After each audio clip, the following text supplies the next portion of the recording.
completely fragmented, surprising everyone. Slight was shocked. What was that? What happened? The girls realized that Ban had found a new path. In front of them, through the wall that had been broken, they could see a spiral staircase, a shortcut to the upper floors. At that moment, Ban received a notification. You have absorbed 50 illusions. The absurd amount surprised him, as it showed how well that path was hidden. Although it was hard to believe he had found the place, Ban smiled forcedly. That was incredible. Showing the shortcut to the group, Ban asked what they should do. Slight couldn't believe Ban was still asking that question. Next to him, Dako had already made the obvious decision. As if they understood each other, the quartet ran into the shortcut area. While climbing the stairs, Ban fed his little snake Eve with the 50 illusions so she could grow and become stronger. During the climb, Ban shared a thought. It seems that the floor change is happening around here since there's no exchange mechanism. Dako completed Ban's theory. Maybe the stairs themselves are the mechanism. She argued with Slight. Make sure you walk straight. Going up sideways, Slight asked what would happen if a monster jumped on them. Dako didn't understand why he was worried about that, since they could simply fight. Using the identification stone, Rukel found that they were already on the 8th floor. Ban couldn't believe they had jumped 3 floors at once, but Dako complimented him. You found a great shortcut, didn't you? Ban couldn't help but reveal after the compliment. Actually, I didn't know so much about the shortcut either. Light, who read the manual, remembered that it said finding a shortcut was great luck. What made Slight afraid was that the more floors they skipped, the more difficult the next one would be. He didn't understand why no one was worried. Dako, for example, thought more about the reward than the difficulty of the next floor. In tears, Slight complained and pleaded, Ban! Don't find any shortcuts next time! The main character couldn't help but laugh as he agreed. Slight's complaints really stood out. Ban didn't understand why Slight was so scared, since he didn't behave like that on the previous expedition. Holding the spear in his hands, Slight complained sadly. If the difficulty increases more, it'll be dangerous. The holy sword, if only I could use it. Slight seemed mentally lost, mostly because he was extremely dependent on his sword. Seeing how much he complained, Dako asked if she should break the sword. This only made him even more nervous. While the two were arguing as always, Ruchel found something from where she was. Looking up, she saw the end of the stairs, leading to an exit. As the student identification stone indicated they were on the 8th floor, Ban believed the exit led to the 9th. Since he was ahead, Ruchel asked him to be careful. I feel a hostility coming from there just like that time. Hearing Ruchel mention the feeling of when the irregularity appeared, Dako and Slight stopped arguing. Dako then did something unexpected. It doesn't hurt to be careful. Light, as soon as we enter that floor, draw your sword. Slight was surprised to receive Dako's permission. He immediately drew his sword, changing to a confident and excited attitude. Guys, leave everything to me. Ha ha ha ha ha. The instant change in attitude honestly annoyed Dako a little, although she couldn't do anything about it. As soon as they passed through the luminous gate, they arrived on a floor with stone walls and columns. Ban looked around and didn't see any monsters, just a high ceiling. This made Slight imagine that they were in a rest area. Ban doubted that, since there was no mention of this area in the guides. They then began to explore the place where someone armed was hidden. Suddenly, this person fired. Their weapon launched an energy explosion that created a magic circle. Hearing the noise, Ban was surprised. Suddenly, a gigantic sphere was fired in Dako's direction. When she noticed, the sphere was already glued to her. A strong explosion happened with the impact, launching debris and dust everywhere. Ban and the others had to protect themselves from the dust curtain, worried about Dako. However, when she appeared,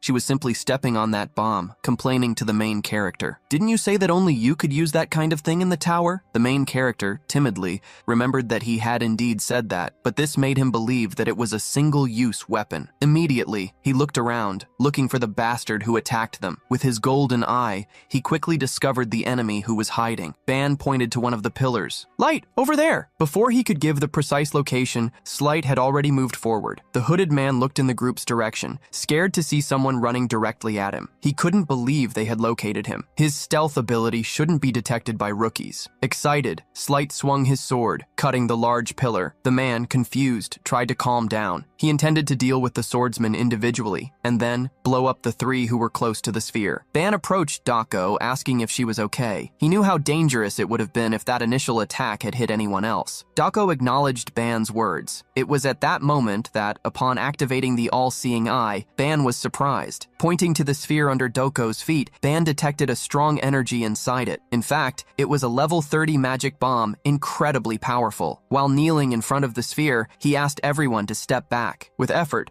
Ban managed to turn off the bomb's energy. He sighed, not believing that someone had used an artifact of that level, but was sure that this person would pay for it. He knew this because Slight was attacking the enemy intensely, with blows that flashed as they burst against the opponent's weapon. Needing to defend himself all the time, the invader gritted his teeth, seeing that the young man he was fighting was really good, but he expected something else to happen. The invader had already moved far enough away not to be caught by the sphere's explosion. He looked in the direction of the group around it, but was surprised to see a boy throwing something in his direction. He didn't care because the detonation would happen in 3 seconds. Saying goodbye to the group, the invader pressed the detonator. It was then that he noticed a sphere coming in his direction. With his jaw dropped, he wondered why the sphere was there. Slight also noticed the sphere and moved quickly. Desperate, the man screamed, waiting for the explosion. The sphere didn't hit him, but instead hit a pillar behind him, ricocheting. He, who was paying attention to the sphere, was surprised not to see it explode. It was then that he was startled. The boy's sword was approaching. Slight calmly warned, "I don't know why you're shocked, but you shouldn't look away during a fight." With a quick, unblocked blow, Slight won the battle. That man hadn't been completely defeated. Holding the wound on his shoulder, he commented, "That's weird." Light was the one who thought the situation was weird. "You're a human, aren't you? So why are you attacking us? How did you get here?" At that moment, Ban approached to retrieve the sphere. "Since I saw through your stealth, didn't you think I'd notice the bomb hidden in the sphere?" He revealed the man's mistake. "You were too confident in your tricks. That's why you're in this situation, betrayed by a defective product. Are you perhaps stupid?" The man, unable to retaliate,